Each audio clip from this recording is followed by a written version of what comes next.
제가 25살에 알게 된 건 세상이 두 개로 갈라져 있다는 사실이었습니다.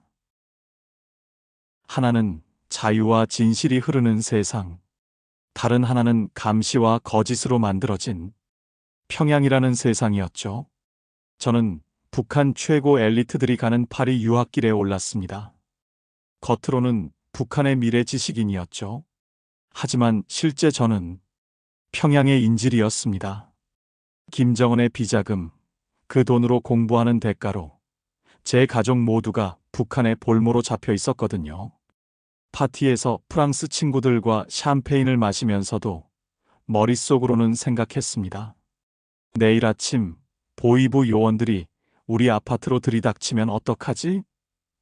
매일 밤 수십 번씩 망명을 고민했어요. 하지만 저만 살기 위해 가족을 버릴 수는 없었습니다. 그건 평양의 배신보다 더 끔찍한 일이었으니까요. 저희 아버지는 외화벌이 사업가셨고 아버지는 북한에서 3스타 상장으로 2010년 인민무력부 부부장으로 불리는 고위군 간부셨고 그 신분 덕분에 평양 시내 중심부에서 상대적으로 부족함 없는 유년 시절을 보냈습니다. 그러다 정권이 2011년 들어서며 장성택 라인이라 2013년 군에서 아버지가 내려오며 가정이 힘들어졌지만 식량 사정이 불안정한 시기에도 가정은 안정된 배급을 받을 수 있었고 외부 세계와 단절된 환경 속에서도 일부 특권층만 이용할 수 있는 학교와 문화시설을 경험할 수 있었습니다. 특히 김정일 시대의 권력층 후광 아래에서 별다른 걱정 없이 성장하여 체제의 기대에 부응해야 한다는 보이지 않는 압박 속에서도 학업에 몰두하며 평양명문대를 졸업했고 결국 대학 교수의 길을 걷게 되었습니다. 교수는 북한에서는 안전을 의미했습니다. 모든 것이 주어졌죠. 하지만 저는 프랑스에서 인터넷을 처음 접했고 세계의 진실을 봤습니다. 북한 TV가 매일 거짓말을 하고 있다는 사실을 파리의 자유로운 거리에서 처음 알게 된 겁니다. 유학 생활은 마치 거대한 스파이 미션 같았습니다. 한국 드라마를 몰래 보다가 들킬 뻔했던 일, 북한 외교관들 눈을 피해 자유를 만끽하려 했던 비밀스러운 하루들. 하지만 진정한 공포는 파티가 끝난 후 북한 권력의 실체가 저를 쫓아왔을 때 시작되었습니다. 제가 망명을 결심하게 만든 가장 위험했던 사건이 있었거든요. 저는 평양의 인질에서 벗어나기 위해 제 모든 것을 걸었습니다. 평양 엘리트 유학생이었던 제가 목숨을 걸고 마주했던 북한 권력의 민낯은 무엇이었을까요? 그리고 가족을 희생하지 않고 망명에 성공할 수 있었던 그 치밀한 전략의 뒷이야기. 지금부터 그 모든 것을 자세히 공개합니다. 먼저 구독과 좋아요를 눌러주세요. 이막 갈등 심화와 유학의 진실. 파리에서의 유학 생활은 북한의 최고 엘리트 코스였습니다. 하지만 동시에 저를 통제하는 가장 긴 쇠사슬이었죠. 저희 유학생들은 두 가지 임무가 있었습니다. 첫째, 서구 문물을 흡수해 북한에 이바지할 지식을 쌓는 것. 그리고 둘째, 김정은의 비자금을 세탁하고 관리하는 비밀 조직의 임무를 수행하는 것이었습니다. 저는 후자에 훨씬 더 많은 시간을 썼습니다. 매주 저는 당의 지시라는 포장지에 쌓인 현금 다발을 들고 파리 외곽의 비밀 접선 장소를 찾아야 했습니다. 스위스 은행의 비밀 계좌를 관리하는 일도 제 몫이었죠. 공부하는 모범생. 밤에는 수백만 달러를 다루는 어둠의 금융가가 되어야 했습니다. 하지만 그 돈이 결국 어디로 흘러가는지 알았기 때문에 매번 손이 덜덜 떨렸습니다.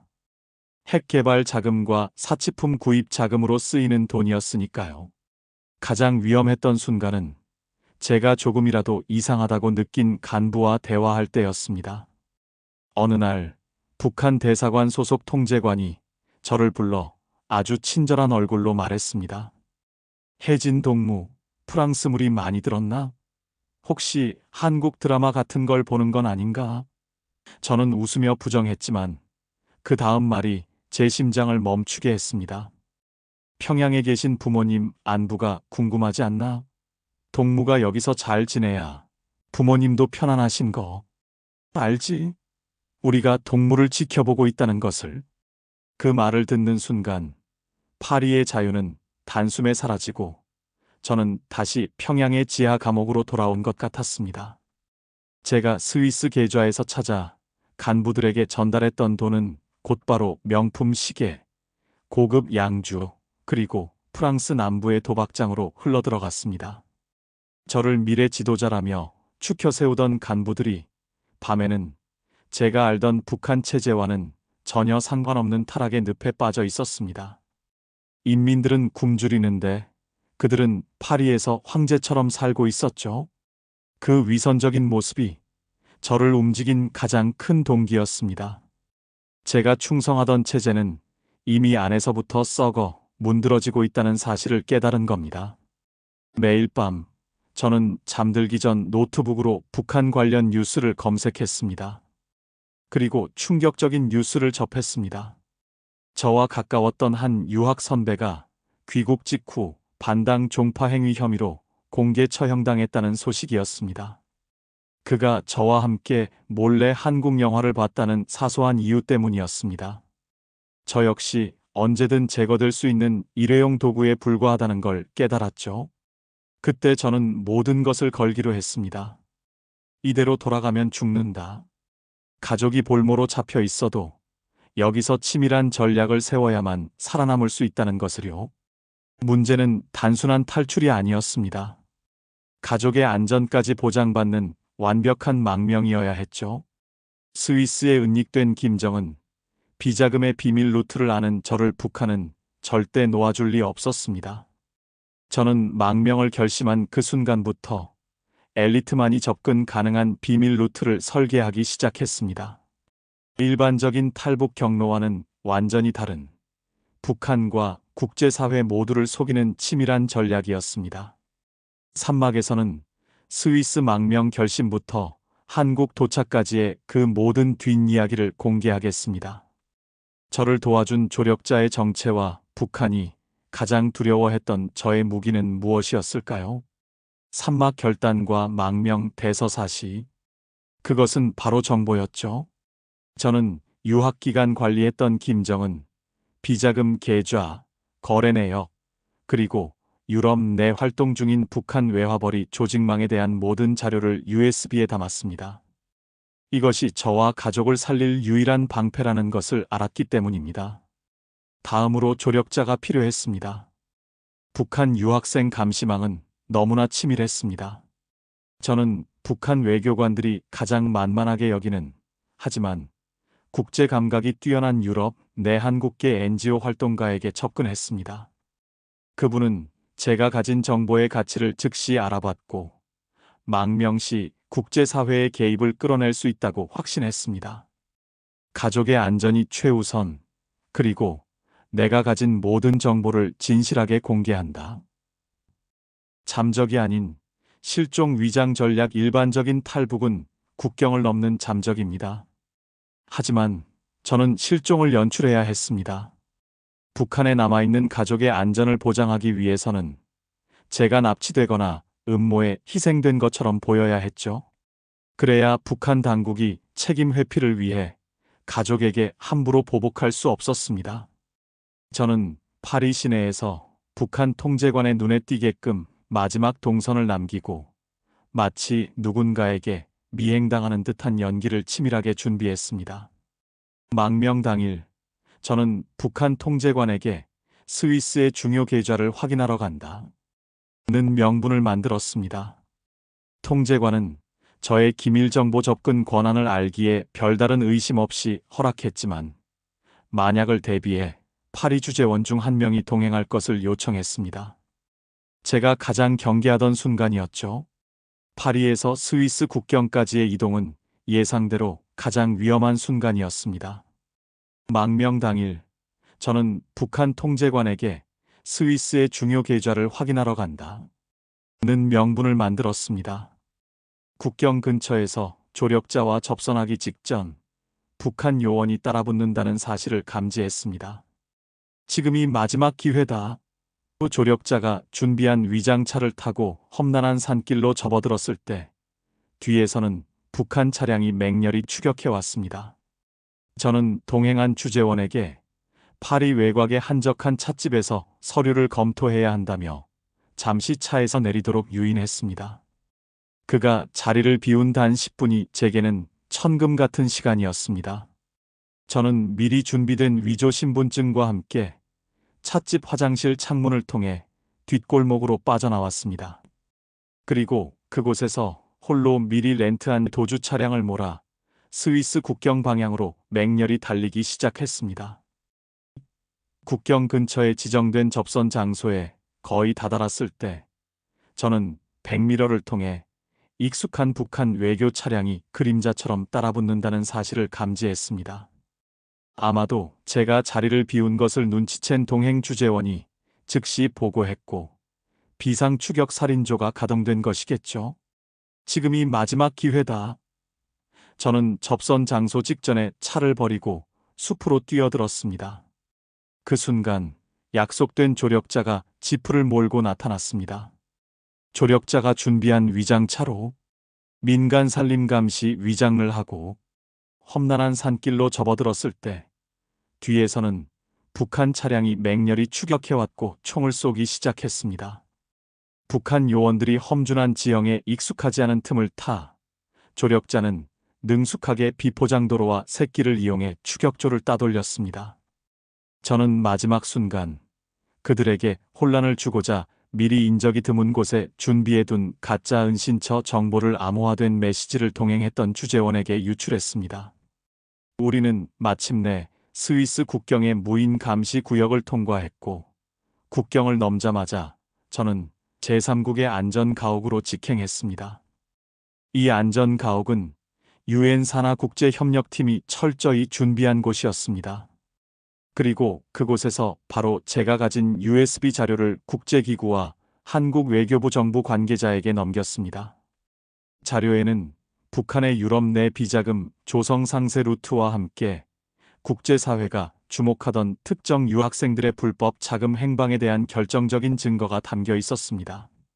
자료의 가치가 확인되자마자 국제사회는 즉시 북한 측에 유학생 실종 사건에 대한 투명한 조사 협력과 함께 인도주의적 조치를 요구했습니다. 북한은 김정은의 지시와 외교 부의, 비상 추격 암살조가 발칵 뒤집혔지만 유럽 내 비자금 루트가 공개되면 김씨 일가의 통치 자금의 치명타가 가해질 것을 두려워해 가족에게 공개적인 보복을 할 수 없게 되었죠.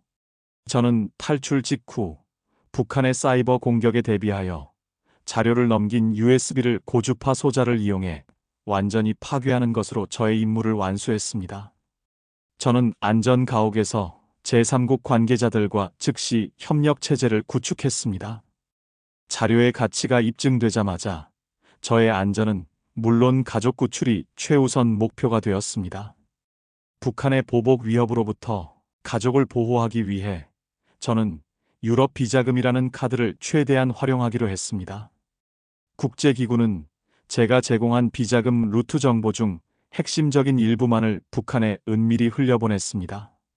이는 우리가 당신들의 모든 것을 알고 있으며 이 정보가 공개되는 것을 원치 않는다면 우리의 요구를 수용하라라는 강력한 메시지였습니다. 인도주의적 위장 국제사회는 공식적으로는 이산 가족 상봉이나 고령 친척 방문 등의 인도주의적 명분을 내세워 우리 가족을 제3국 경유지로 초청하는 형식을 취하도록 북한을 압박했습니다. 북한은 비자금 문제가 공개될 경우 발생할 국제적 고립과 자금 경색을 우려하여 마지못해 이 인도주의적 요청을 부분적으로 수용할 수밖에 없었습니다. 비공식 채널 가동 한국 정부와 국제정보기관은 북한 내부에 남아있는 협력자들과 극비 채널을 가동하여 가족이 이동할 동선과 경계 상황을 실시간으로 파악했습니다. 이는 북한 당국이 가족에게 위해를 가하거나 계획을 막으려 할 때 즉각적인 대응을 위한 준비였습니다. 가족 구출 작전은 북한이 인도주의적 조치를 수용하여 가족이 해외 공관을 경유지로 삼아 이동하는 순간을 노려 진행되었습니다. 부모님과 가족들은 북한 당국자들의 감시하에 친척 방문이라는 명목으로 유럽의 한 국가에 있는 북한 공관으로 이동했습니다.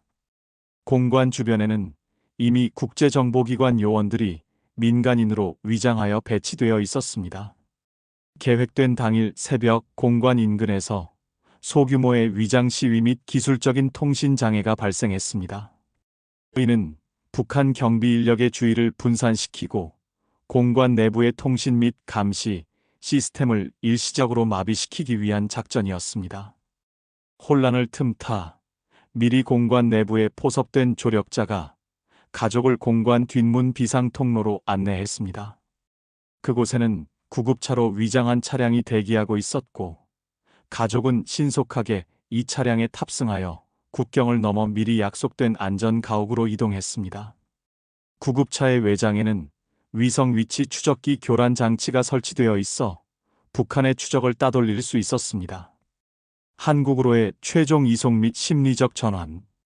모든 협상이 끝난 후 저는 비공개 루트로 한국행 비행기에 올랐습니다. 창밖으로 처음 본 대한민국의 땅은 제가 지난 20년간 거짓말이라고 배웠던 바로 그 자유였습니다. 인천공항에 도착했을 때 검은 정장을 입은 국정원 요원들이 저를 둘러쌌습니다. 이제 안전합니다. 대한민국이 당신을 지킵니다. 그 말을 듣는 순간 평양의 인질이라는 족쇄가 비로소 풀리는 것을 느꼈습니다. 하지만 이제 시작이었습니다. 자유를 얻었지만 저는 모든 것을 잃은 상태였거든요. 사막 한국 정착 서포지셔닝 및 비전. 자유는 공짜가 아니었습니다. 한국 땅에 도착했을 때 저는 모든 것을 새로 배워야 했습니다. 북한 최고 엘리트였지만 여기선 사회 초년생도 아닌 제로 베이스였습니다. 지하철 타는 법, 은행 계좌 만드는 법, 친구에게 카톡을 보내는 법까지. 저를 가장 힘들게 한 것은 언어가 아니었습니다. 자유롭게 선택하는 책임감이었습니다. 평생 누군가의 지시만 받다가 스스로 결정해야 한다는 사실이 오히려 저를 마비시켰죠. 하지만 저는 포기하지 않았습니다. 저는 하나원 교육을 제 정신적 재건축의 첫 삽이라고 생각했습니다. 특히 금융교육은 충격적이었습니다. 북한에서 제가 관리했던 비자금보다 한국의 개인 대출 시스템과 신용관리가 훨씬 복잡하고 정교했습니다. 제가 드리고 싶은 정착 팁은 이겁니다. 한국 사회의 금융과 법 시스템을 북한의 체제보다 더 치밀하게 공부하십시오. 그것이 자유를 누리는 가장 강력한 방패가 될 것입니다. 저는 현재 저와 같은 길을 걷는 탈북 지식인들을 돕는 일에 참여하고 있습니다. 제가 가진 북한 권력 내부의 지식은 단순한 폭로가 아닙니다. 그것은 대한민국 안보 정책의 작은 벽돌이 되고 있습니다. 제가 프랑스에서 배웠던 지식이 이제는 북한의 위협으로부터 자유를 지키는 도구가 되는 거죠. 저는 이제는 평양의 인질이 아닙니다. 저는 자유를 지키는 증언자가 되기로 했습니다. 가끔 파리에서 찍었던 사진을 봅니다. 화려한 에펠탑 아래 고독했던 제 모습. 하지만 지금 제가 한국에서 마시는 따뜻한 한 잔이 그 어떤 샴페인보다 달콤합니다. 왜냐하면 이 커피는 저 자신의 선택으로 마시는 것이기 때문입니다. 모든 것을 잃었지만 저는 선택할 자유와 말할 자유를 얻었습니다. 이것이야말로 북한 권력이 그토록 빼앗고 싶어 했던 궁극적인 가치입니다. 저의 이야기가 여러분에게 자유의 소중함을 다시 한번 일깨워드렸다면 좋겠습니다.